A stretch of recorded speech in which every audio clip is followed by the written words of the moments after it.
it's Louise with Louise Acrylic Art, and welcome to my channel. I'm glad you're here. I never say that enough because I'm usually the kind of person that likes to just get right down into it, which is what I'm going to do today. I have Lazy Susan, and I also varnished the top to make sure that there's a barrier between the wood and the paint that I'm going to be laying down. So let's just get this centered up right now because I don't want to mess with this later. All right, that's good. Getting down to it. Gonna dive right in. Got my Glidden for my pillow. So I made one set of coasters and then I went ahead and made two because this color combination was so good. This is the Glidden I'm using. This is the Glidden I'm using, GLN 6011N. And I never even stir my pillow paint, I just go for it. So that's my pillow paint. This stuff runs a little faster than the Multi-Pro, so I'm going to put a little less down. I'm going to put more than that. I'm going to probably skip through this part. I'll stretch this out a little bit. This should be enough. We shall see as things happen.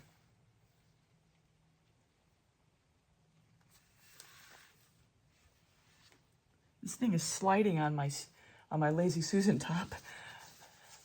All right, let's start laying down the colors. This is my primarily, there's a little mixture in here. Iridescent Pearl by Golden and some TLP Whitehaven by TLP Whitehaven. Let's find the middle. This is so pretty. So because laying down the paint is a bit tedious, I'm going to go on 5 times the speed here, and I will flash up the colors as I lay them down. One thing I want to point out here, especially for those that haven't watched me very much, I am what they call a drizzler, and I like to take my colors and drizzle them down versus plopping them down in puddles on top of each other. And my thinking is for the drizzling, and I have no necessarily any proof to this, but I think that the lattice work of the drizzle helps when I blow it out and helps allow the paints to interact and blow and blend through each other as the blowout's occurring. Just my theory. Okay, back to real time here. All right. I'm going to get my cell activator down. Make sure the back here is clear so I don't have any things flying around. Got my Berta that I'll blow it out with. 1,000 watts off of Amazon. It's linked in the description. I'll have it on high and cool.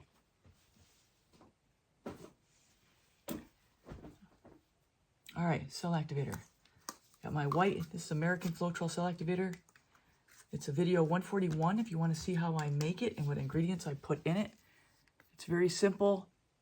The video is very precise in the measurements, and it works. It works. I've had a lot of people thank me for having such a precise measurement to the recipe. It's not like, 6 or 7 drops or, yeah, it's exact measurements. Okay, so here we go. Cell activator.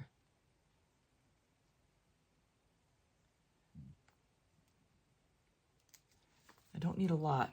I always regret it because I put down too much. Titanium white and oxide black. Okay, here we go. High and cool. So everyone, I'm going to turn the volume down on the blower, and I'm just going to talk through the blowout a little bit. But what I decided to do on this is to do a blowout with my lungs to start with to get the cell activator to start to spread a little bit. And I find that actually helps me in how I spread the paint when I am blowing with the hairdryer. And speaking of blowing, I am going to be teaching 3 classes at the Fluidart Boutique in Washington, D.C. from the 6th to the 8th.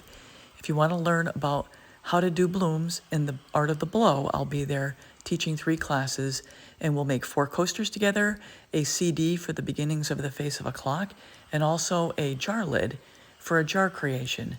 There'll be a lot of opportunity to learn and play around and mess around with different types of creations, and it's going to be a lot of fun. So hopefully you'll join me there, and I will have the link in the description below. And by the way, always check my description for links and other information about my pours, my recipes, You'll usually find some good information there. All right, I'm going to stop there. I don't usually do the extra blows because I often regret it. This time I'm glad I did. Just a little bit extra to push it out where I pushed it out.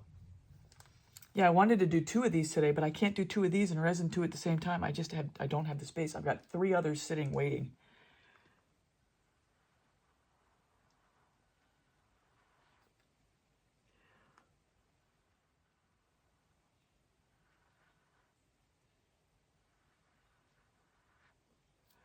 All right, we'll stop right there. Gotta push out the pillow.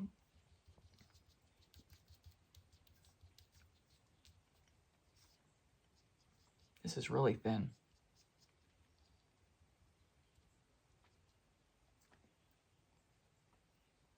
I don't know if I have enough down. It's gorgeous. Okay, I'm gonna just give it a gentle spin, see where we are. Always start with a gentle spin. You don't want to have your colors spread out over the top of the pillow and go onto the wood by itself, because if it gets that far, your composition starts to go away. You start to roll over the composition. So here we go. We're already getting to the edge. Over here, which is lovely. The one thing about this Glidden is that it spreads so smooth.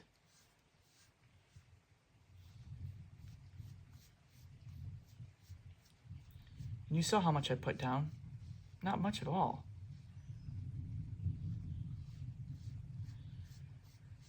But it spreads out. It's more viscous, I think, than the Multi-Pro.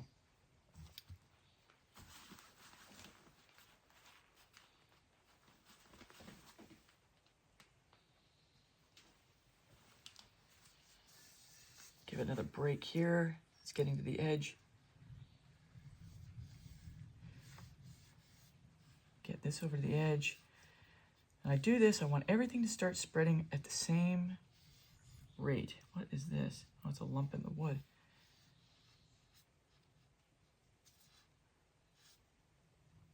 You've already gone over.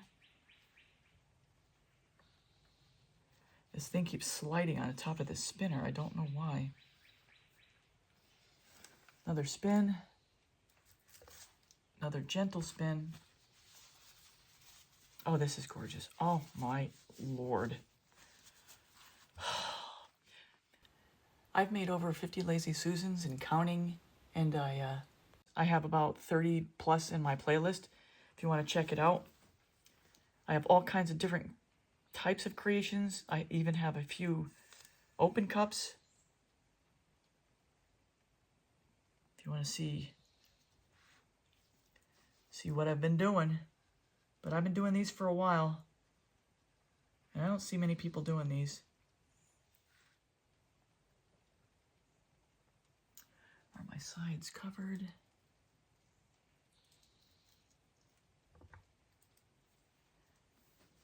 Gotta get that off.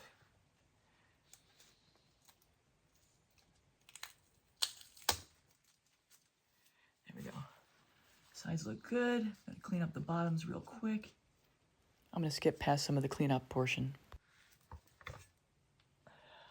I don't know why this thing is sliding.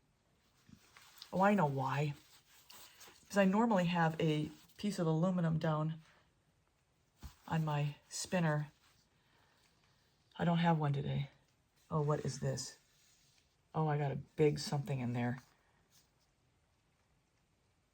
Oh, my Lord.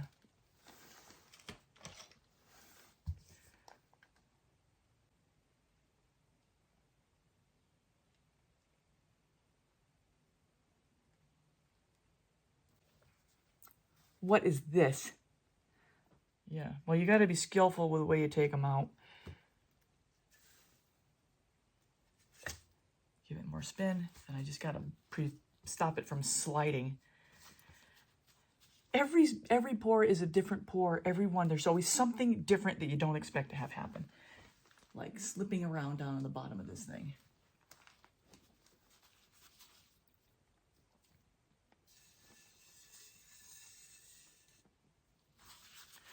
Okay, I wanna keep some of this negative space if I can. Let's see where we are in the middle. Oh, we're good.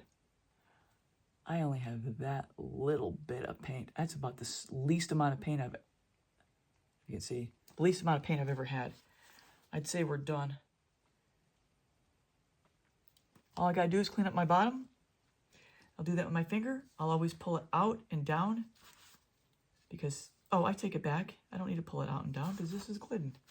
The Glidden paint is not nearly as tacky. Okay, I'm gonna call this done. I'll get you over for a wet result, and we're gonna get this thing put to bed really quick. So everyone, that's a wrap. I hope you enjoyed this tutorial, and if you're new here, please consider subscribing, hitting the bell and all. You'll get all my latest art tutorials. And for everyone, it'd really be nice if I could get a thumbs up and maybe a comment. I'd like to hear what you guys think, and I always get back to everybody. And stay tuned to the end. I have a couple sneak peeks for some Lazy Susans that are going to be coming out, and I also will have my playlist for Lazy Susans linked at the end. And also remember, the Fluid Art Boutique is going to be happening in DC from the 6th to the 8th of August. And if you want, sign up for one of my 3 classes. I'll be teaching fundamental blooming and how to apply it to your own functional art. I'll have that linked in the description. So that's all for now, everybody. Take care. Till next time.